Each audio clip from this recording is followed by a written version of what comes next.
আসসালামু আলাইকুম।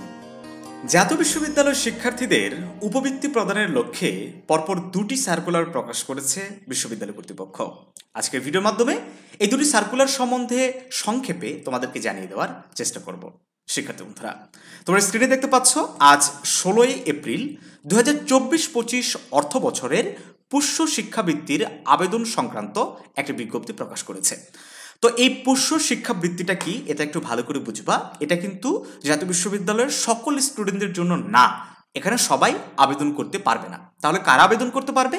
তারাই আবেদন করতে পারবে যাদের বাবা অথবা মা অথবা বাবা মা উভয়েই জাতীয় বিশ্ববিদ্যালয়ের যে কোনো ধরনের সরকারি চাকরিজীবী, মানে এই পোস্টে কাজ করে, এবং সেটা সর্বনিম্ন তৃতীয় এবং চতুর্থ পর্যায়ের হতে হবে। চতুর্থ পর্যায়ের নিচে যদি কোনো চাকরিজীবী থাকে তাহলে কিন্তু তাদের এই শিক্ষাবৃত্তিটার হবে না, অ্যাপ্লিকেবল হবে না। ঠিক আছে? তো এখানে তারা একবারে স্পষ্ট করে বলে দিয়েছে, কিছু শর্ত দিয়েছে যে শিক্ষাবৃত্তি প্রদানের ক্ষেত্রে সমযোগ্যতা সম্পন্ন বিশ্ববিদ্যালয়ের চতুর্থ শ্রেণী কর্মচারী পুষ্যদের দেওয়া হবে। এছাড়া স্বামী স্ত্রী উভয় বিশ্ববিদ্যালয়ের নিয়মিত কর্মচারী হলে পুষ্য যে কোনো একজন কর্মচারীর ক্ষেত্রে গণনা করা হবে। তো তারপরে আরও বেশ কিছু শর্তাবলী এখানে উল্লেখ আছে। আমি মনে করছি যে এটা তোমাদের জন্য অতটাও গুরুত্বপূর্ণ না, কারণ এই এই শিক্ষাবৃত্তির জন্য আসলে বা কয়জনই অ্যাপ্লিকেবল হবে, তাই না? তো আমরা এটা স্কিপ করে দ্বিতীয় যে শিক্ষাবৃত্তিটার উপবৃত্তিটার কথা জাতীয় বিশ্ববিদ্যালয় কর্তৃপক্ষ এখানে প্রকাশ করেছে সেটা সম্বন্ধে একটু তোমাদেরকে জানিয়ে দিতে চাই। এটা অবশ্য গত 14 এপ্রিল প্রকাশিত হয়েছে। এই যে 13 নম্বর 14 এপ্রিল প্রকাশিত হয়েছে, প্রধানমন্ত্রী শিক্ষা সহায়তা ট্রাস্টের আওতায় শিক্ষার্থীদের শিক্ষা উপবৃত্তি।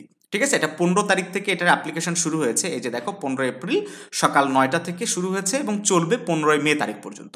তবে এখানেও একটা বিশেষ বিষয় হচ্ছে যে শুধুমাত্র ডিগ্রি পর্যায়ে, মানে ডিগ্রি প্রথম বর্ষে অধ্যয়নরত শিক্ষার্থী যারা রয়েছে তারা এখানে আবেদন করতে পারবে। মোটামুটি প্রতি বছর 5,000 টাকা করে দেওয়া হবে, 3 বছরে 15,000 থেকে 20,000 টাকা এরকম একটা ভ্যারি করে তোমরা পাবে। তো অ্যাপ্লিকেশন কিভাবে করতে হবে, এই যে একটা ওয়েবসাইটের লিঙ্ক তারা দিয়েছে, এখানে অ্যাপ্লিকেশন করা যাবে। তো আমরা ট্রাই করে দেখেছি, এটা এখনও চালু হয় নাই। আচ্ছা, আমরা দেখি PMEAT। আচ্ছা, PMEAT আমরা যদি লিখে সার্চ করি, এই যে আমরা চলে এসেছি এখানে।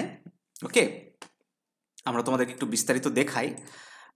দেন হচ্ছে এখান থেকে আমরা চলে যাব এই যে স্নাতক পর্যায়ের শিক্ষাবৃত্তি, এখানে তারা নোটিশটা দিয়েছে।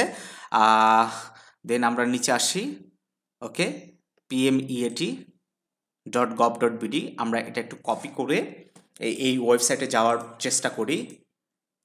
ওকে, আমরা গেলাম।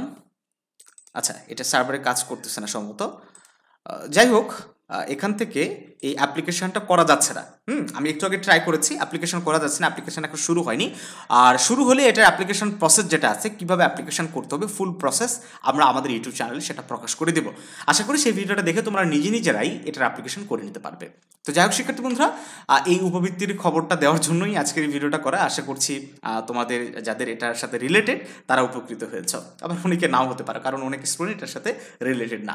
তো ভালো থেকো সবাই, দেখা হচ্ছে নতুন কোনো ভিডিওতে।